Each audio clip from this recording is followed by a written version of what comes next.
ushindi, tutaimba milele. Tutaimba milele, tutavikwa taji tufikapo mbinguni. Tutamwona Bwana tufikapo mbinguni. Tutamwona Bwana mwisho wa masumbuko. Wimbo wa ushindi tutaimba milele. Tutaimba milele, tutavikwa taji tufikapo mbinguni. Tutamwona Bwana tufikapo mbinguni. Tutamwona Bwana mwisho wa masumbuko. Wimbo wa ushindi tutaimba milele.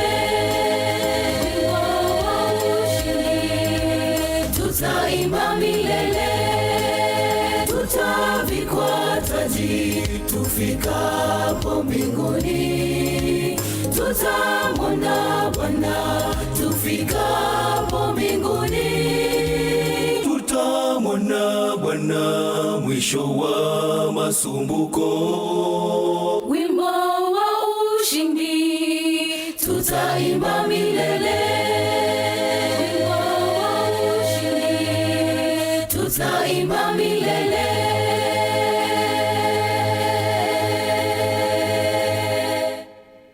Thank you very much. Hawa wanafahamika kama Stafford Memorial Youth Choir. Thank you very much, these young people, for giving us this beautiful item. We shall sing and sing when that day comes. Church choir. Church choir watakapotoka Nyankongo Church Choir, mkwe mnaingia nyuma yao.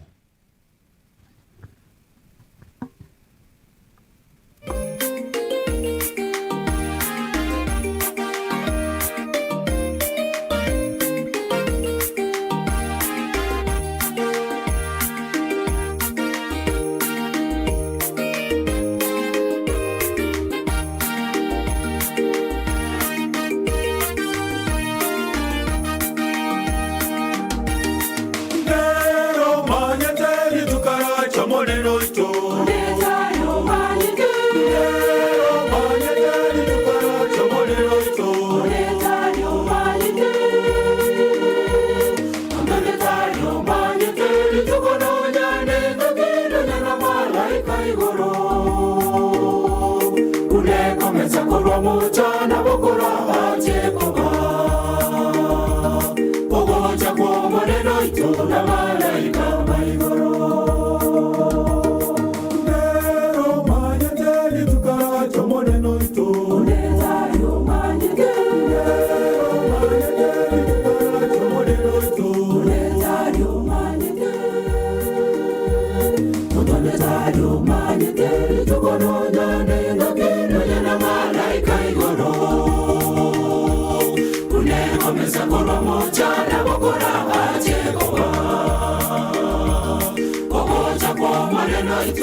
mureno itoroje bituba byose nabibonye bijyana byose bitanduke ayo monyabibe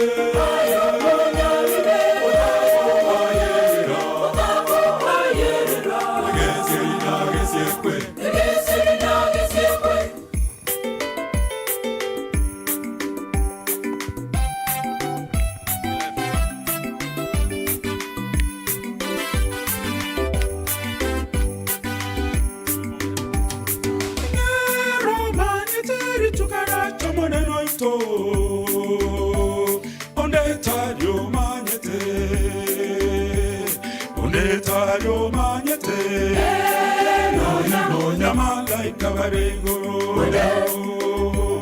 Ondetario magnete Nonya malaika barengoro Nyankongo Intowanye tomoto byache Intowanye tomoto byache Nachai koro yamare Nachai koro yamare Karari soni morore Karari soni morore Kabe anya nito Kabe anya nito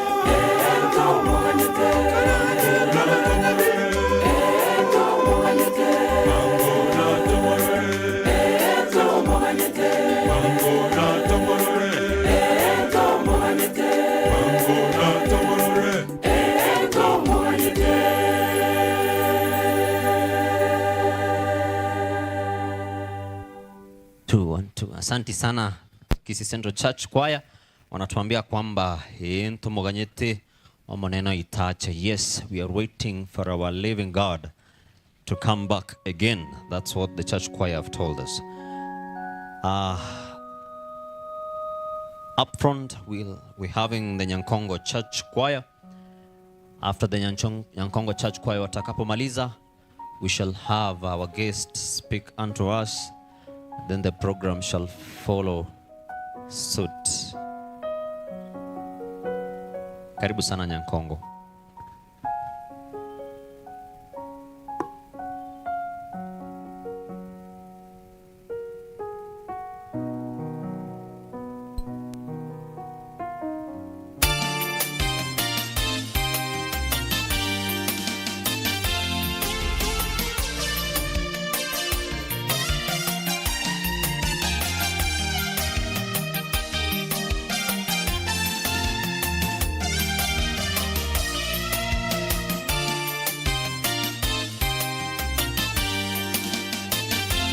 Neema iliyoshuka chini ilisafisha njia ya wokovu, ikanirehemu dhambi, ikaniondoa mautini, ikanitoa vilindini mwa dhambi, ikaniweka huru, nikawa si mtumwa tena bali nikawa huru ndani ya Yesu. Neema iliyoshuka chini ilisafisha njia ya wokovu, ikanirehemu dhambi, ikaniondoa mautini, ikanitoa vilindini mwa dhambi, ikaniweka huru, nikawa si mtumwa tena bali nikawa huru ndani ya Yesu. Ni kwa neema tu, neema iliyotolewa bure, iliyoniokoa mimi mdhambi niliyestahili kufa kifo cha milele, nikahesabiwa haki kwa kifo chake Yesu msalabani. Ni kwa neema tu, ni kwa neema tu, neema iliyotolewa bure, iliyoniokoa mimi mdhambi niliyestahili kufa kifo cha milele, nikahesabiwa haki kwa kifo chake Yesu msalabani. Ni kwa neema tu.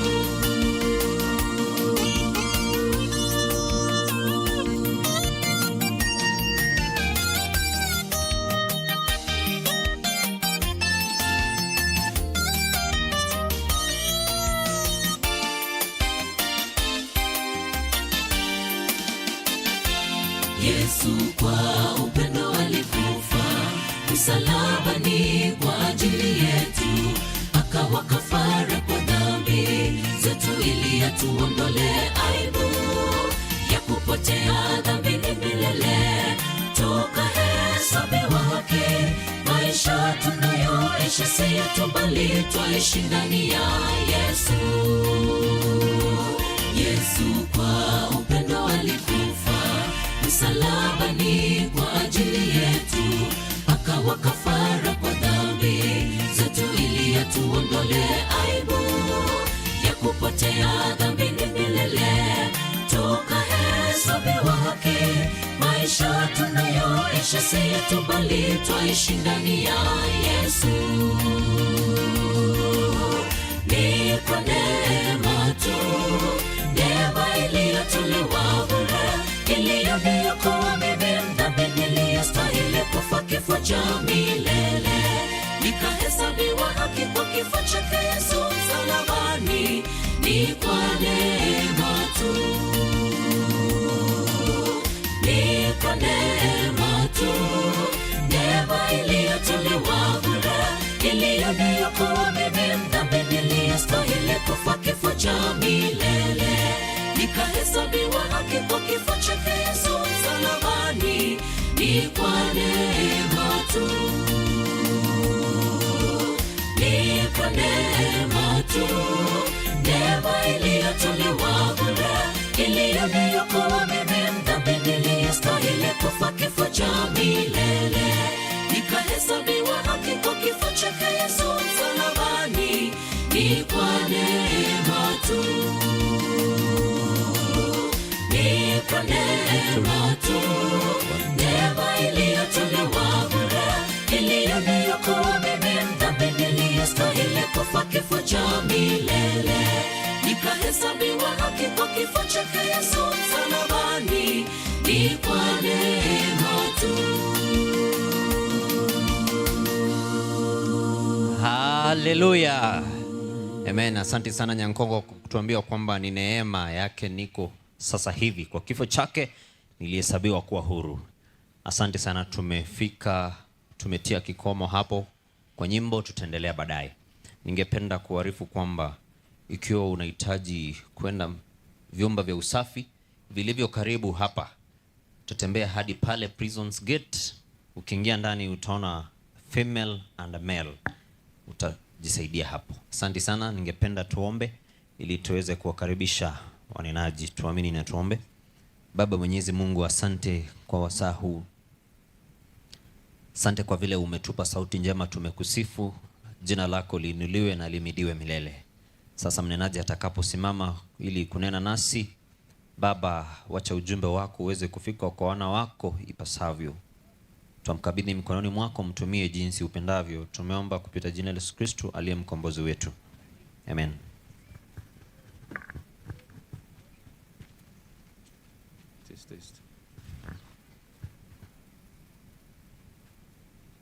Habari za jioni.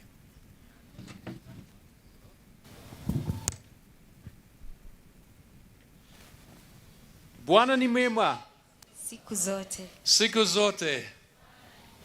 So lovely to see so many people come this afternoon. Nimefurahi sana kuona watu wengi wakija jioni ya leo. Welcome to everybody on this side. Karibu kila mmoja aliye sehemu ile. And also welcome to people sitting under the shade of the trees. Lovely to see you. Asante sana, nimefurahi kuona walioketi chini ya kivuli. Well, we've had a wonderful day. Basi tumekuwa na siku ya kupendeza. We started our morning at the prison here in Kisii. Tulianza asubuhi pale gerezani Kisii.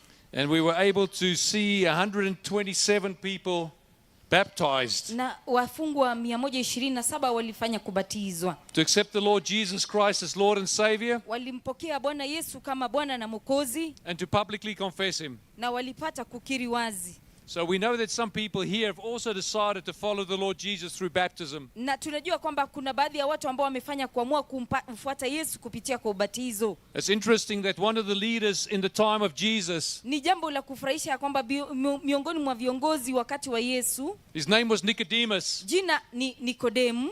He didn't want to be seen with Jesus during the day. Hakunuia kuonekana akiwa pamoja na Yesu wakati wa mchana. So he decided to come at night when nobody could see him Basi aliamua ya kwamba apate kumuona Yesu wakati wa usiku, wakati ambapo hamna mwenye kumuona, to talk with Jesus. ili apate kunena pamoja na Yesu. And he was asking all kinds of questions, but Jesus went to the crux of the matter. Na Yesu ni mwenye, Nikodemu ni mwenye kumuuliza Yesu kila aina ya maswali, na Yesu pia aliingia katika shina la jambo walilokuwa wakinena. And Jesus said to Nicodemus, you must be born again. Na Yesu ni mwenye kumjibu Nikodemu ya kwamba ni lazima upate kuzaliwa mara ni ya pili.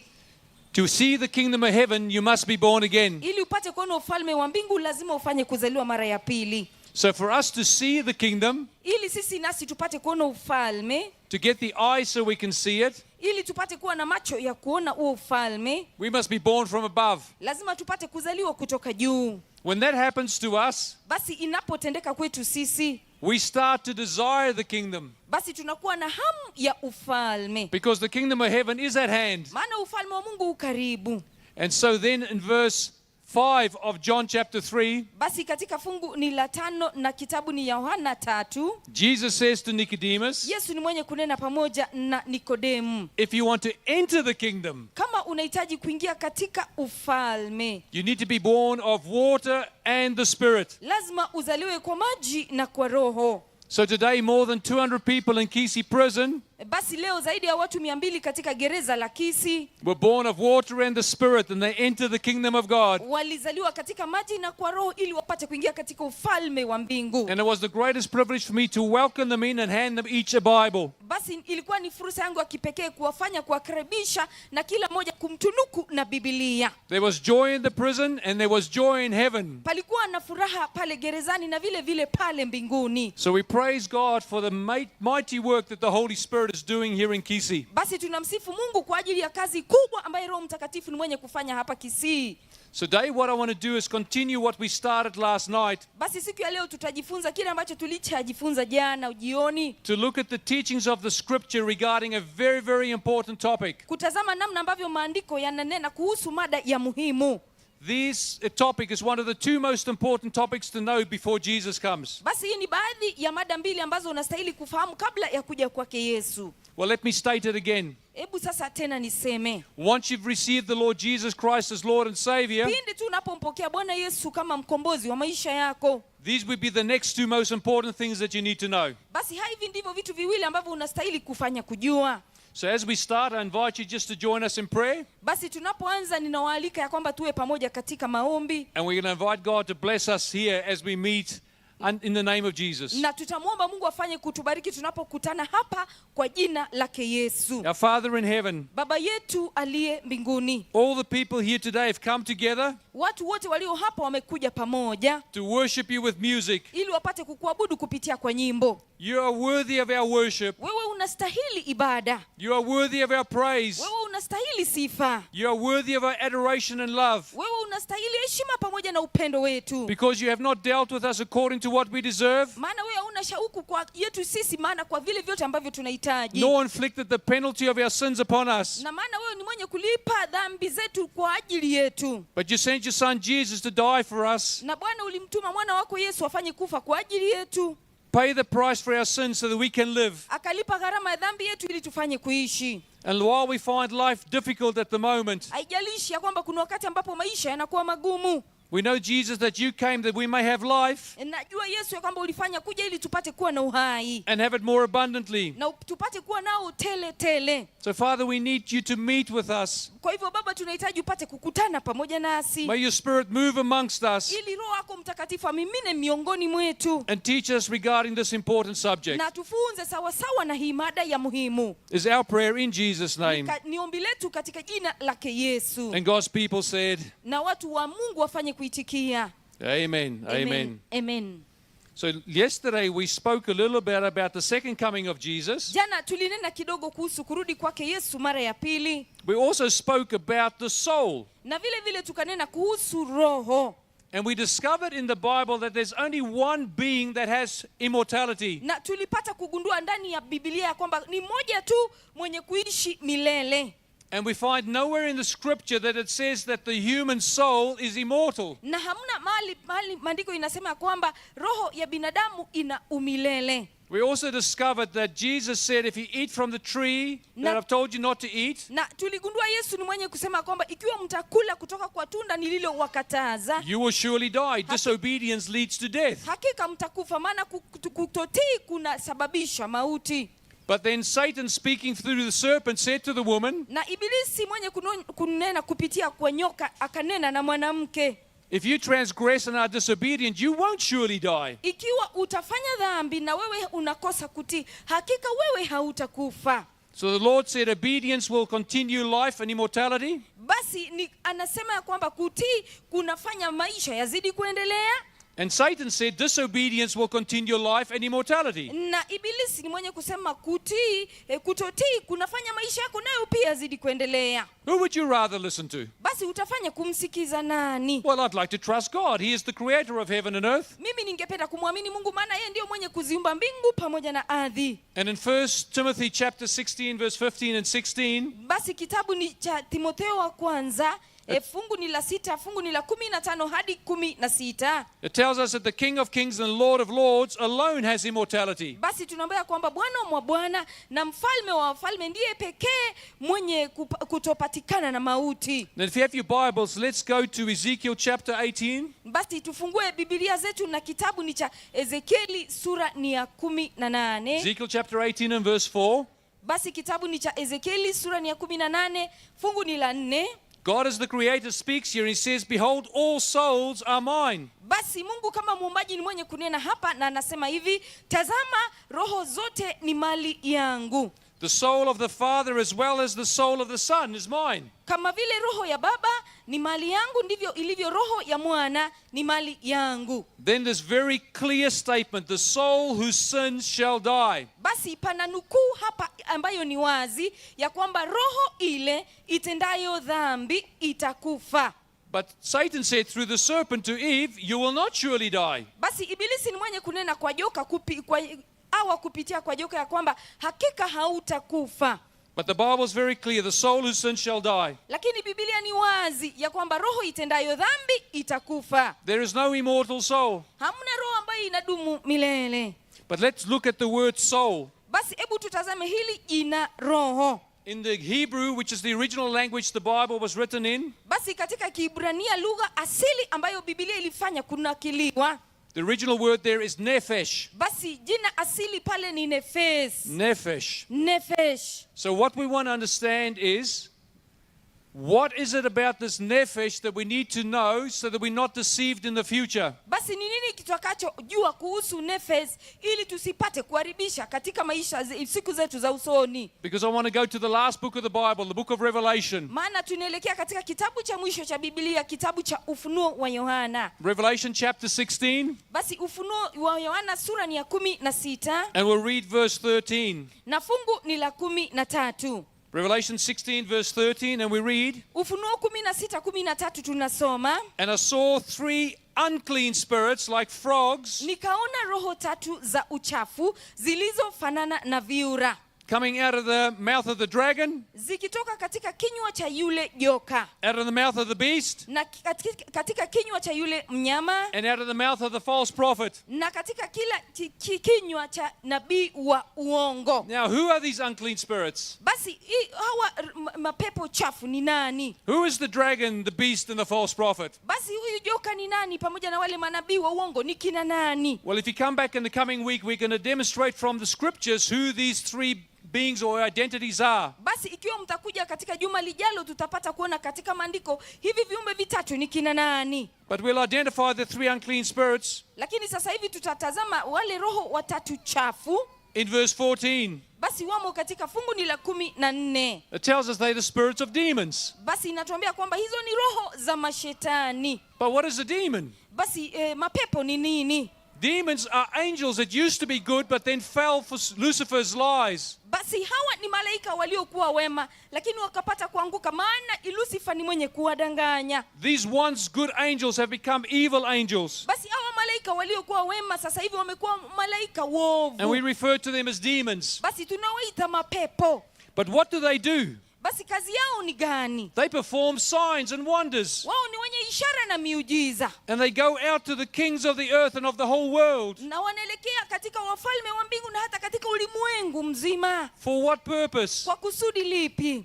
For the battle of the Lord God Almighty. Ili kupigana pamoja na Bwana wetu mkuu. Whenever Lucifer gets involved, he always brings war. Kila mara ambapo ibilisi yupo, yeye ni mwenye vita. He brought war in heaven. Alileta vita pale mbinguni. And we're told that he's going to make war against God's remnant church. Na vile vile ni mwenye kuleta vita siku za usoni pamoja na kanisa la masalio. And here we see that he's gathering people now to make battle against God on that great day. Basi tunamwona hapa akisanya watu kwa ajili ya kupigana na Mungu ile siku yake kuu. So what kind of deception would the devil use? Basi ibilisi atadanganya watu vipi? There's deceptions that if people don't know the truth of God, he will take advantage of that. Basi pana uongo ambao watu wafahamu kuhusu Mungu, basi ibilisi ni mwenye kuchukua hiyo fursa. And he will lead them astray. Na ibilisi ni mwenye kuwapotosha. So I'm cutting out some text here just for the sake of time because we want to finish in about 13 minutes. Basi tutaacha mafungu mengine kwa sababu ya muda, na sisi ni wenye kumaliza karibu dakika 15. Let's look at Isaiah chapter 8. Basi kitabu ambacho tutakisoma ni kitabu cha Isaia sura ni ya 8. And we'll look at verse 19 and verse 20. Basi tutasoma fungu la 19 na fungu la 20. Isaiah chapter 8 verse 19 and 20. If you're there, say amen so we can start. Basi kama umefika pale Isaia 8, 19 na 20 na 20, kama umefika pale itikia amina. I didn't hear an amen. Basi hamjafanya kuitikia. Kama umefika pale itikia Amen. Okay, we're there. Let's read together. Asante, tutasoma pamoja. And when they say to you, Na wanapowaambia, seek those who are mediums and wizards, watafute walio waganga na wachawi, who whisper and mutter, ambao ni weledi katika maneno, should not the people of God seek their God? si watu wa Mungu wamtafute Bwana? Should they seek the dead on behalf of the living? Watafute waliokufa kwa niaba ya walio hai? Then verse 20, to the law and to the testimony. Basi na waende kwa sheria na kwa ushuhuda.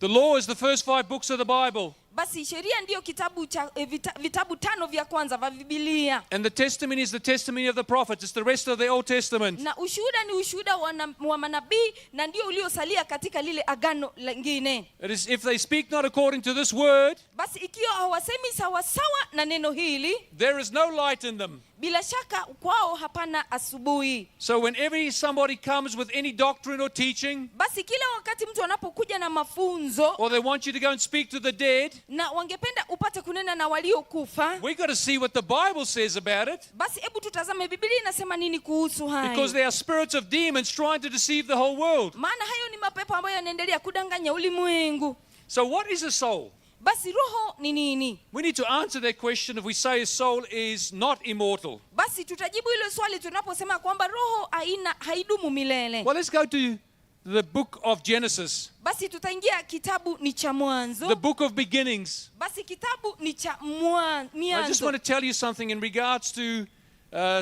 people who seek wizards and mediums and so on. Basi nitawaambia kuhusu watu ambao wanatafuta wachawi na waganga na kila mtu kila pale. In my family background, we have people who have done that. Basi katika familia yangu tuna watu ambao wameshafanya hayo.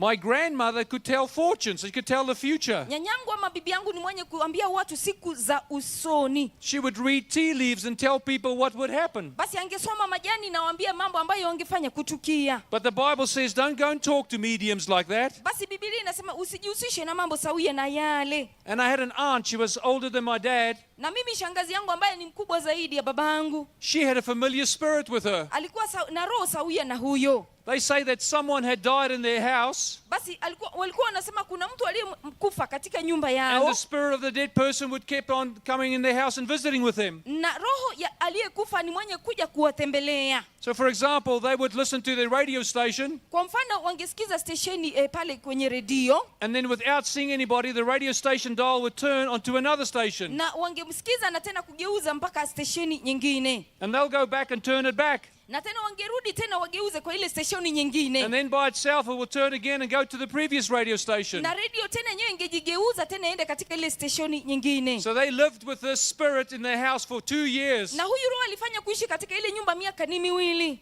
And they just thought it was a dead person's spirit. basi walikuwa wakidhani ya kwamba hii ni roho ya mtu aliyekufa, But is that what the Bible teaches? lakini Biblia inafunza hivyo. So let's look at what is a soul. Genesis chapter 2 and verse 7. Tutaangalia roho ni nini tunaposoma kitabu cha Mwanzo 2 na fungu ni la 7. This is the creation story with a little bit more detail on Genesis chapter 1. Basi hii ni hadithi ya uumbaji, tutaiangalia kwa kina katika Mwanzo sura ni ya kwanza. And the Bible says the Lord God formed man out of the dust of the ground. Na Biblia inasema hivi, Bwana Mungu akamfanya mtu kwa mavumbi ya ardhi, Then he leant over him and breathed into his nostrils the breath of life. akampulizia puani pumzi ya uhai, Or the spirit of life was given to him. au roho ya uhai ikapatiwa binadamu. So the body that was made out of the dust Basi mwili ulitengezwa kutoka mavumbi and the living breath of God, na pumzi ya uhai yake Mungu. the Bible says man became a living soul. Biblia inasema mtu akawa nafsi hai. Some Bibles say a living being.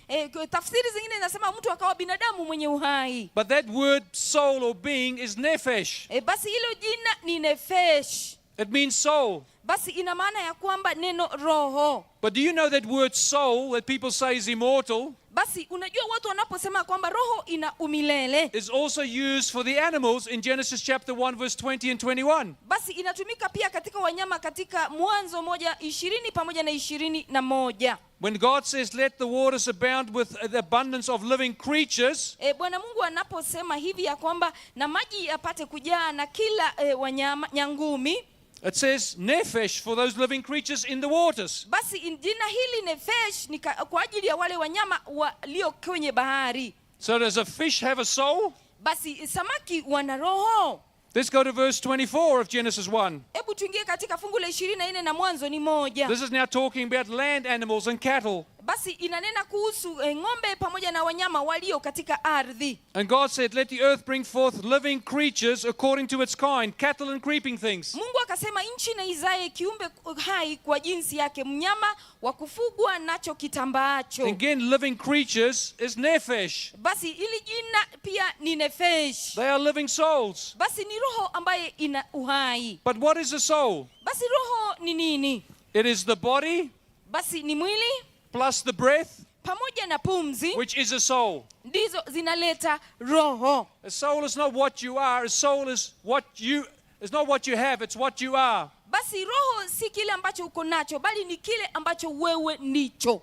So let's go then to Genesis chapter 9. I'm going to add to our understanding of nephesh or soul. Basi tutaingia katika Mwanzo 9 ili tupate kuzidi kuelewa neno hili nefesh ambaye ni roho. Genesis chapter 9 verse 4. Mwanzo 9 fungu ni la 4. It says, but you shall not eat flesh with its life, Bali nyama pamoja na uhai, yaani damu yake msile, that is its blood. maana ile ni damu. Why? Because the life is in the blood. Maana uhai umo kwenye damu. The nephesh is in the blood. Nefesh imo kwenye damu.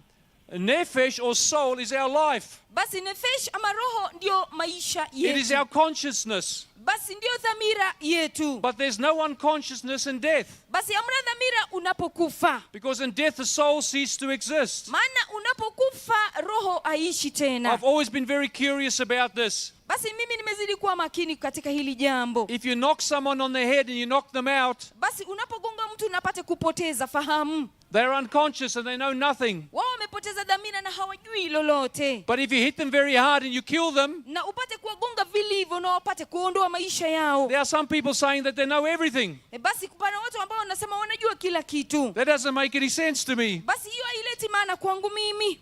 So let's look at Ecclesiastes now. We go to Ecclesiastes. Basi tutaingia katika kitabu cha Mhubiri.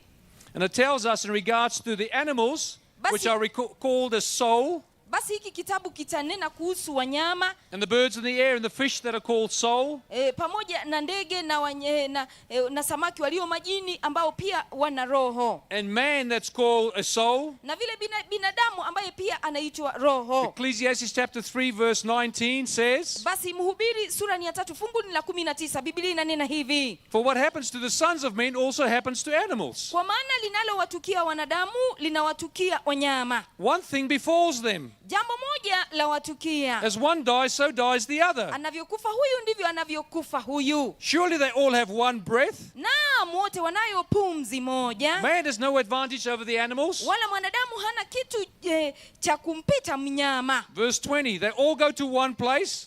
Fungu la 20, wote huenda mahali pamoja. All are from the dust and all return to the dust. Wote hutoka katika mavumbi na hata mavumbini hurudi tena. So we can see that the animals have souls, or are souls, and we are souls. Basi wanyama ni wenye roho, nasi pia tuna roho. When we die, the same thing happens to us. We return back to dust. Basi tunapokufa sote tunarudi mavumbini. But verse 21 says to us, Basi fungu la 21 linatunenea hivi. who knows the spirit or the breath of the sons of men, Ni nani ajuaye kama roho ya binadamu huenda juu?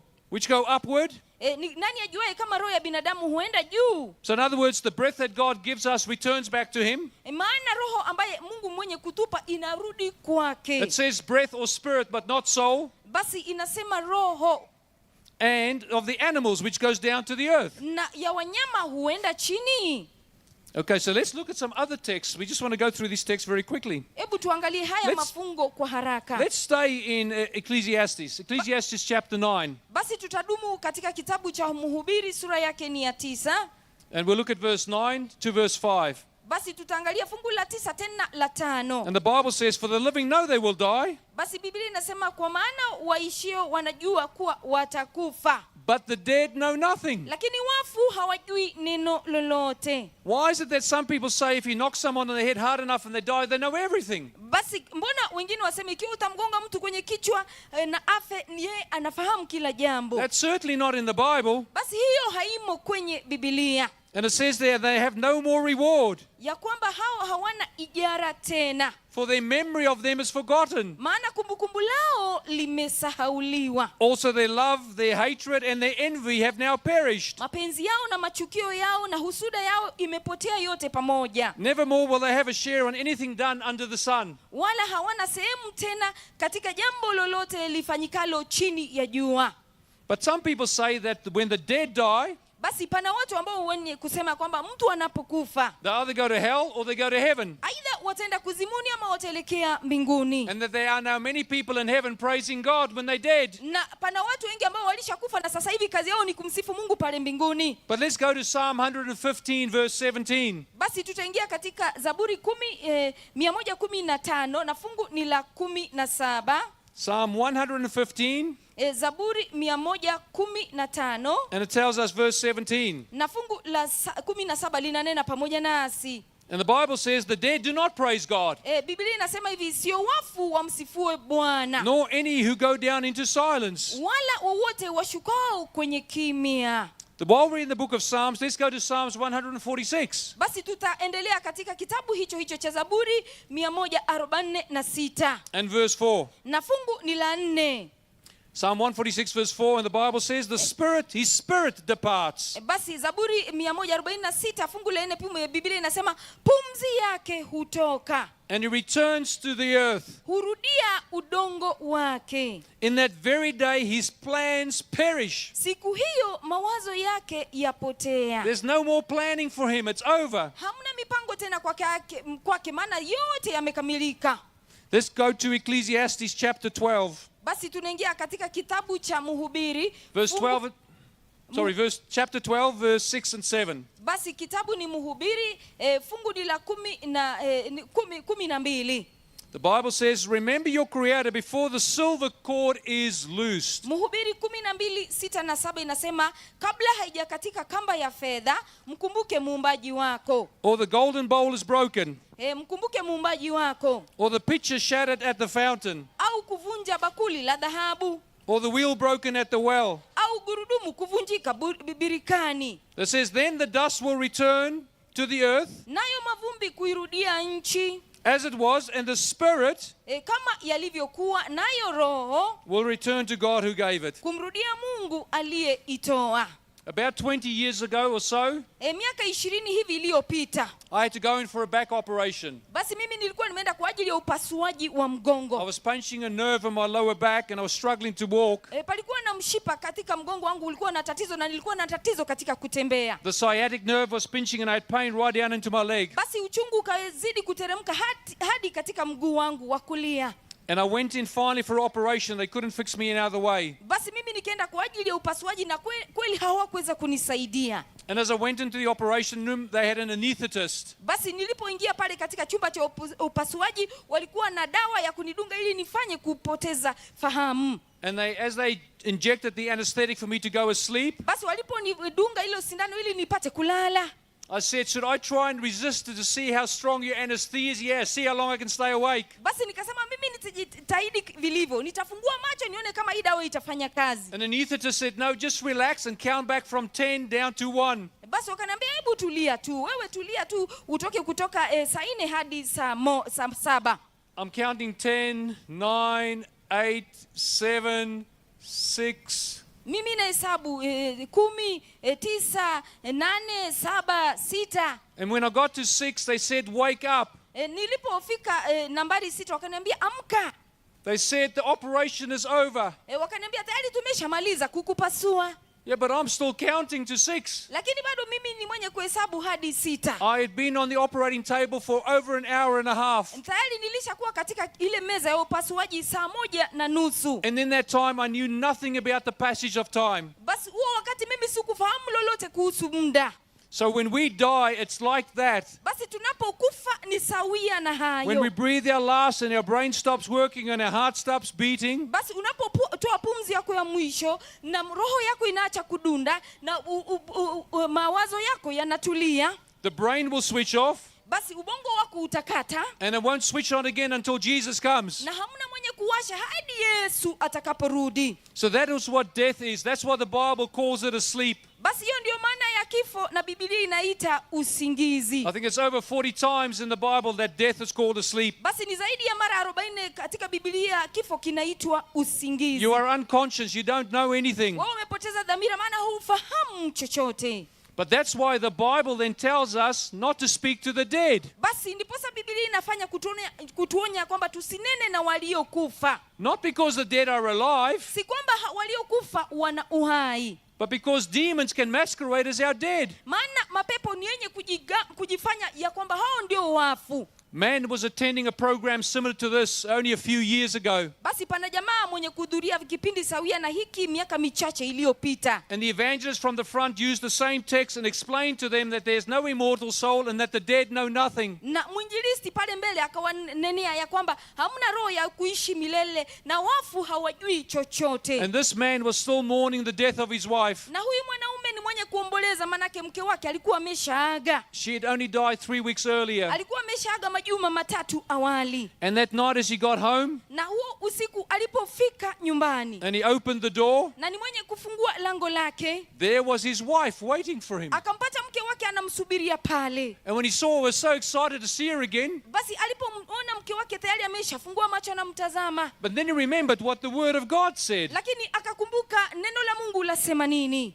And he said to this being in front of him, Na akambia kile kiumbe kilichokuwa mbele yake, I know that you are not my wife. God has told me in the Bible that the dead do not know anything. najua wewe si mke wangu, manake Mungu ameshanena nami katika maandiko ya kwamba wafu hawajui And chochote. in front of him, his wife changed from looking like his wife Basi mbele zake mke wake akabadilika, sasa hivi afanani na mke wake, into another being. basi akafanana na kiumbe kingine tofauti. And he said, I rebuke you in the name of Jesus. Na ni mwenye kutamka na kukemea kwa jina lake Yesu, And that demon left. na yule pepo akatoweka. So why are we telling you this? Why is this so important? Basi mbona tunene pamoja nanyi? Mbona ni ya muhimu? Because as we read in Revelation chapter 16, Maana tulishasoma kitabu cha Ufunuo 16. the spirit of demons are going to go out to deceive the whole world. Roho ya mapepo ni yenye kutembea hapa na pale kwa ajili ya kudanganya ulimwengu. And if you don't know with what happens to people when they die, that they rest in the grave till Jesus comes, Na kama haufahamu ya kwamba waliokufa wamepumzika kaburini hadi Yesu atakaporudi, you might fall for the deception deception of the devil and listen to a loved one na wewe utapata kuanguka katika mitego ya uongo ya ibilisi na upate kumsikiza ambaye unadhani ni mpendwa, but it's not a dead loved one. lakini hakika sio mpendwa wako It is aliyekufa. the spirits of demons performing miracles to deceive you. Hii ni roho ya mapepo ambayo ni yenye kutenda miujiza ili ipate kukudanganya. But these spirits or demons Lakini hizi roho za will mapepo come and bring different words zitaleta matendo tofauti which contradict the word of God, ambazo zenye kukinzana pamoja na neno lake Mungu, and they will say, we've come from heaven, and what the Bible says is not true. na watatamka ya kwamba tumetoka mbinguni na Biblia haisemi ukweli. They might challenge the salvation through Jesus Christ alone. Ni wenye kukupa changamoto kwa wokovu kupitia kwa Yesu. They might tell you all other religions will lead to heaven, so don't worry about it. Don't be a Christian. Basi wanasema wewe ingia tu kwa dini yote, dini zote zinaenda mbinguni, bora wewe ni Mkristo. And they'll say, look, the Bible says the dead know nothing, but here I am. Look, I know everything. Na ni wenye kukuambia tazama, Biblia inasema wafu hawajui chochote, lakini ona mimi ni mfu, naona najua kila kitu. Or they may say that Jesus and the apostles changed the day of worship from Saturday to Sunday. Na wenye kusema ya kwamba Yesu pamoja na wanafunzi walibadilisha siku ya ibada kutoka siku ya Jumamosi hadi Jumapili. But if you read the Bible from Genesis to Revelation, Na ikiwa ni mwenye kusoma Biblia tangia mwanzo hadi Ufunuo, neither Jesus nor the apostles bali si Yesu wala wanafunzi changed the day of worship from Saturday to Sunday. walibadilisha siku ya ibada kutoka Jumamosi hadi Jumapili. Matter of fact, I will pay 1 million shillings Basi ni wazi ya kwamba mimi nitalipa hela milioni 1 to anyone that can prove me that Jesus or his disciples changed the day of worship. ni mwenye kunithibitishia kwamba Yesu au wanafunzi wake walifanya kubadilisha siku ya ibada. Bring a reliable Bible, Basi yote mwenye Biblia and then we can have a look and we can have a conversation. utaleta Biblia na tutakuwa na mazungumzo. I've made this offer around the world. Mimi nimeshakuwa na hili toleo ulimwengu mzima. No one has taken the money yet. Hamna mtu mwenye kupokea hizi hela. Why? Because that text in the Bible doesn't exist. Maana hamna fungu hilo katika maandiko. But if someone from the dead was to be raised and they come and tell you that, maybe you would believe them. Ikiwa mtu kutoka kwa wafu afanye kufufuka na kunene, pengine utamuamini. But I want to read this text in closing. Basi tutasoma fungu kwa kumaliza. This text is very important as well. Basi hili ni fungu la muhimu pia. Let's look at verse 9 of 2 Thessalonians Basi kitabu ni wa Thesalonike ya and pili, chapter 2, sura ni ya pili, because it's time for us to close. maana imefika wakati wetu kumaliza. 2 Thessalonians chapter 2 and verse 9. Wa Thesalonike ya pili, sura ni ya pili, fungu ni la 9. It says, the coming of the lawless one is according to the working of Satan. Yule ambaye kuja kwake ni kwa mfano wa kutenda kwake Shetani, With all power, signs, and lying wonders, kwa uwezo wote na ishara na ajabu za uongo, and with all unrighteous deception. na katika madanganyo yote ya udhalimu. Now pay attention to who the unrighteous deception is applied. Basi hebu tazama, maongo haya yanaenda kwa kina nani? To those who are perishing. Kwa wale ambao wanapotea. So the ones who are perishing are those who have not received the Lord Jesus Christ. Wanaopotea ni wale ambao bado kumpokea Bwana Yesu Kristo. Then it goes on to say, because, that's the reason, Basi inaendelea na kusema kwa sababu because they did not receive the love of the truth, hawakukubali kuipenda ile kweli that they might be saved. wapate kuokolewa. Do you love the truth? Basi unapenda ukweli? It's important to love the truth of God. Ni muhimu ya kwamba ufanye kupenda ukweli wake It Mungu. is by the truth of God that you are saved. Ni kupitia ukweli wake Mungu ndipo unapata It's wokovu. the truth of God that tells you that you are a sinner, Ni ukweli wake Mungu ambao unakudokezea kwamba wewe ni mwenye dhambi. that you've broken the commandments of God, which is the laws of love, Ikiwa umefanya kuvunja amri zake Mungu ambayo ni sheria ya upendo, and therefore you need a Savior. kwa hivyo wewe unamhitaji mkombozi. And there is only one Savior. Na pana mkombozi mmoja peke It is yake. the Lord Jesus Christ. Ni Bwana wetu Yesu Kristo. The name of Jesus is the only name given amongst men Jina la Yesu ndilo jina pekee katika binadamu by which we must be saved. ambalo kwalo tutafanya kuokoka. Jesus says he is the way, the truth, and the life. Yesu ni mwenye kusema yeye ndiye njia na nuru na uhai. And no one can come to the Father but through and by him. Na hamna mwenye kuja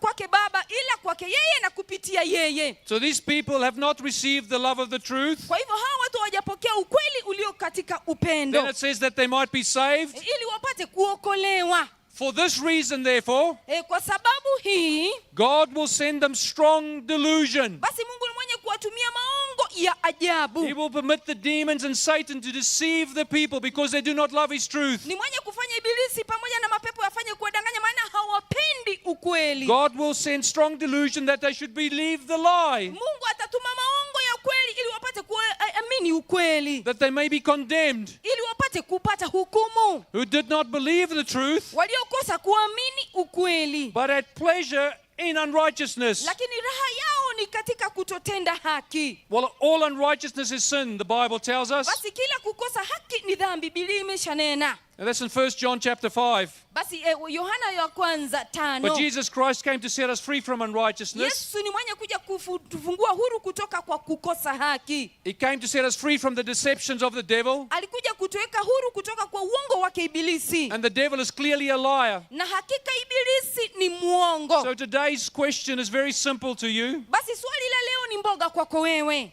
Do you love the truth? Unapenda ukweli?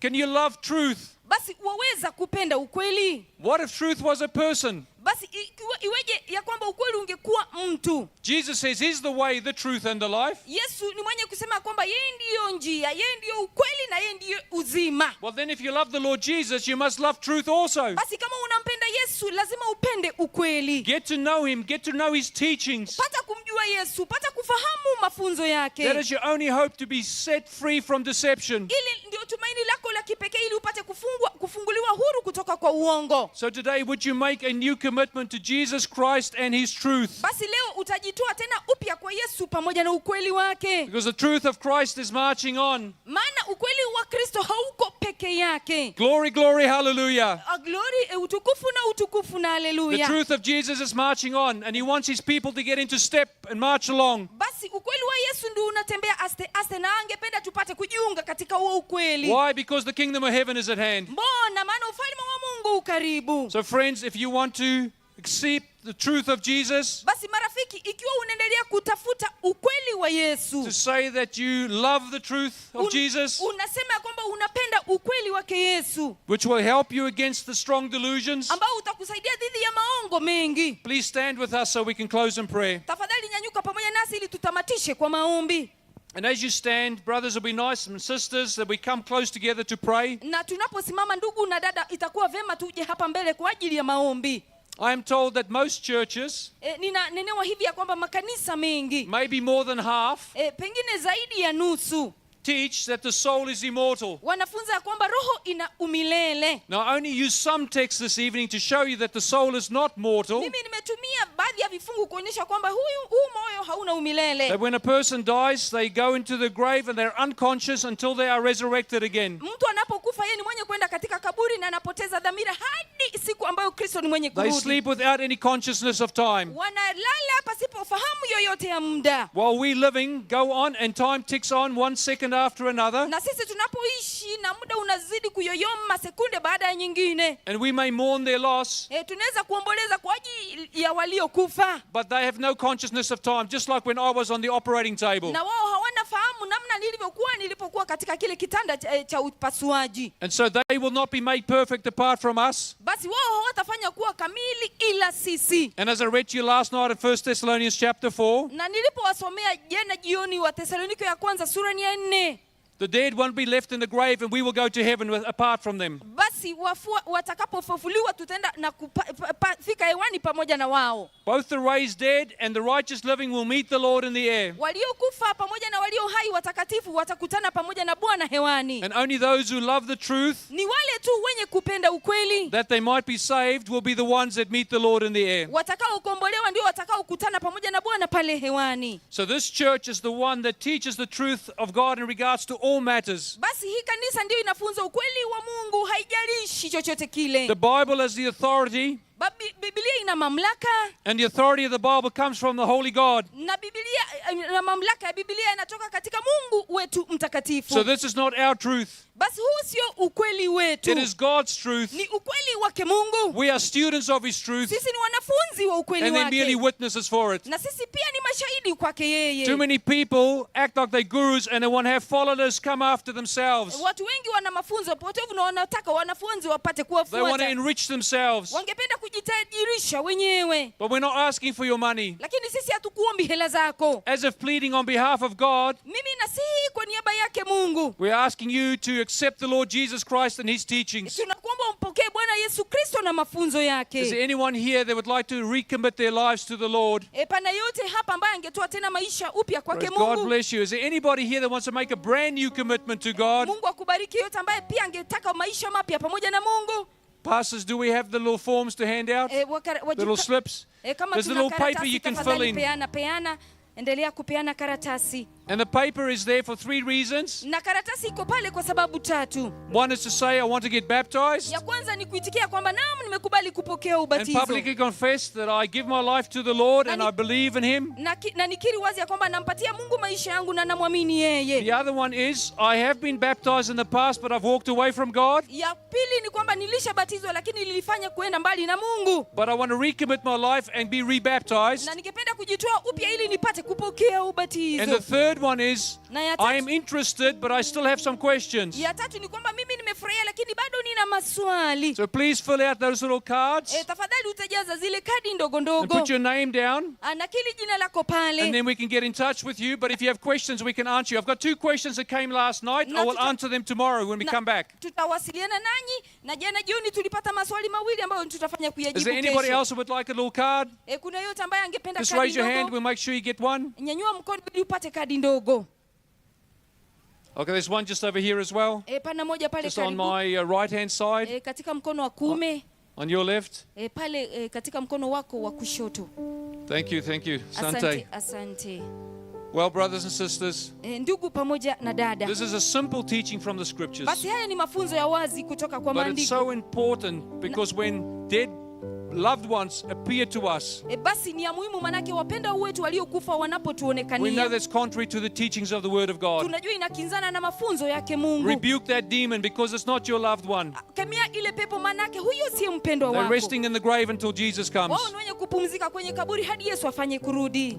To those who have recommitted their lives to the Lord, who have accepted the Lord Jesus Christ for the first time, God bless you. Kwa wale ambao wametoa maisha I yao see you tena and upya praise kwa God Mungu, for you. na Mungu afanye kuwabariki tayari tumeshawaona. So let's close in prayer. Hebu tumalize kwa kuomba. Father, to you belongs all the praise. Baba yetu, sifa zote zikurudie wewe. You are the author of truth. Wewe ndio mwanzo wa kweli. We merely witness to your truth Sisi tu ni mashahidi kwa ajili ya ukweli wako. as students, and we're so grateful, Father, that you can teach us through your holy word. Kama wanafunzi tunashukuru maana wewe ni mwenye kutufunza kupitia kwa neno lako takatifu. Father, that we can come together as your people, Baba, ili tukuje pamoja kama watu wako. who you own through creation.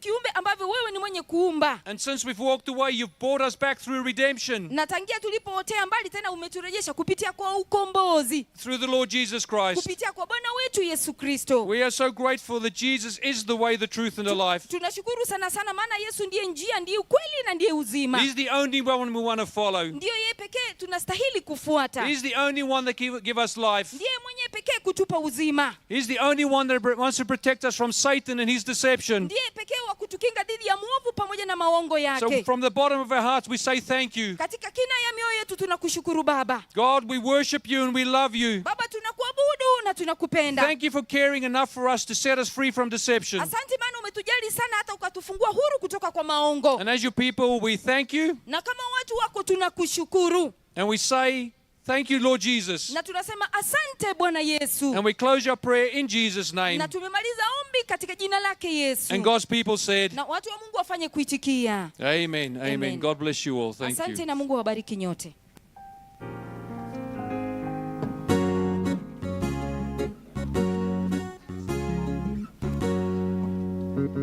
Thank you. Matangazo mawili tunapoelekea nyumbani. District Committee ya Crusade, tafadhali. District Board, tafadhali muweze kubaki. Get to the point. Take a